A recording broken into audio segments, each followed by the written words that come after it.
Ini adalah beberapa contoh kode untuk mengimplementasikan berbagai jenis subjek ya.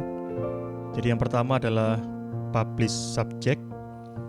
Bisa kita lihat di sini kode ya, kita mendefinisikan suatu reference atau suatu variabel dengan nama publish subject.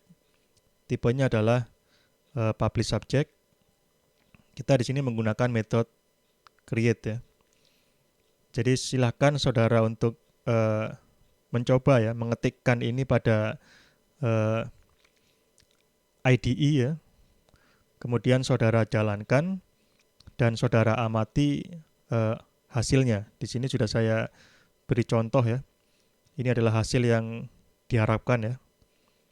Jadi outputnya dia mencetak di layar S1, 2, S1, 3, S2, 3 ya. Di mana S1 ini adalah subscriber yang pertama ya. Dan S2 ini subscriber yang kedua. Jadi ini adalah subscriber yang pertama ya. Kemudian yang S2 ini adalah subscriber yang kedua.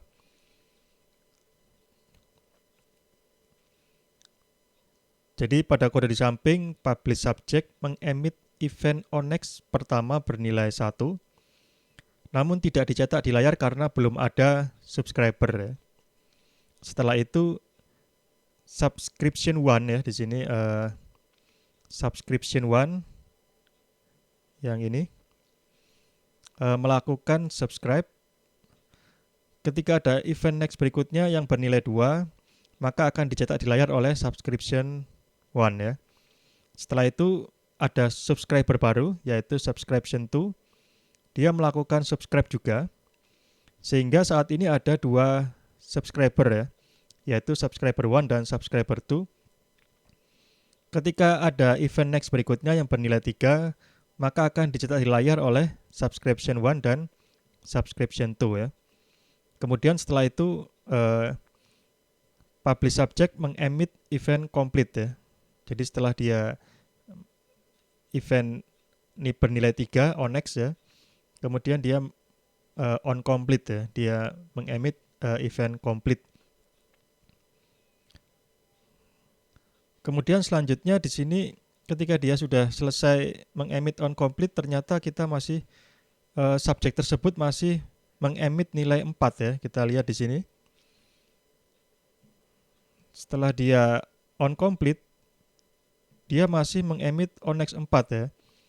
Jadi perlu diingat kembali ketika suatu observable atau suatu subjek dia sudah memancarkan event complete, maka dia tidak akan memancarkan apapun lagi ya. Jadi ketika kita panggil onNext dengan nilai 4, maka ini tidak akan melakukan apa-apa ya. Karena sudah selesai pada saat dia memanggil on complete ya. Jadi event ini tidak menghasilkan apapun karena sebelumnya telah mengemit complete. Jadi jangan lupa ya untuk subscription ini kita kelola dengan composite disposable ya. Jadi di sini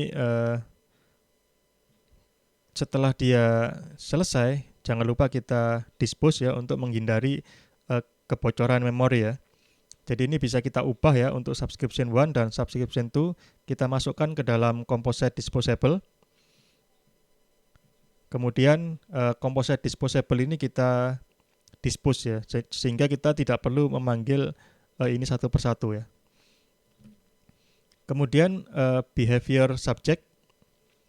Jadi di sini kita membuat sebuah subscription yang telah dikelola dengan composite disposable ya. Ini lebih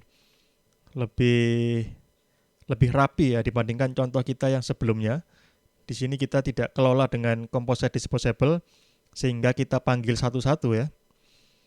Nah, di sini kita kelola subscription ke dalam sebuah objek composite disposable ya.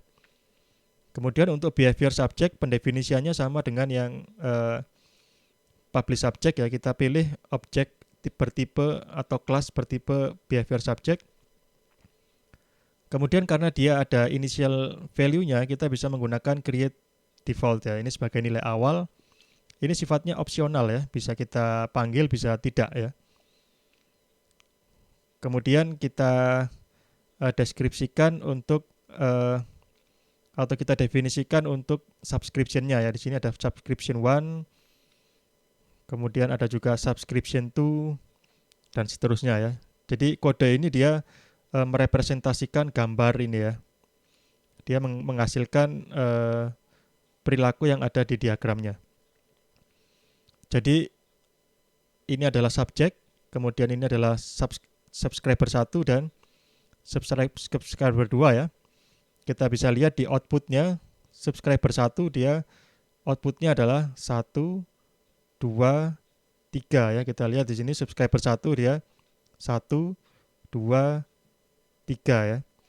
Sedangkan subscriber 2 dia outputnya adalah 2 dan 3 ya. Kita lihat subscriber 2 di sini outputnya adalah 2 dan 3 ya. Silakan saudara coba, saudara ketik kemudian dijalankan dan apakah hasilnya juga akan seperti ini ya. Dan silakan saudara ambil kesimpulan dari contoh ini.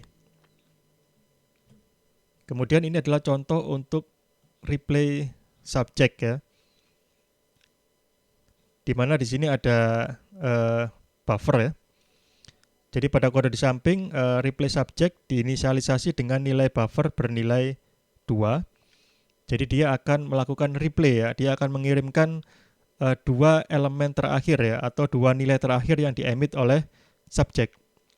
Karena dia buffernya 2. Jadi kita lihat di sini replay subject dot create with size ya 2 ya.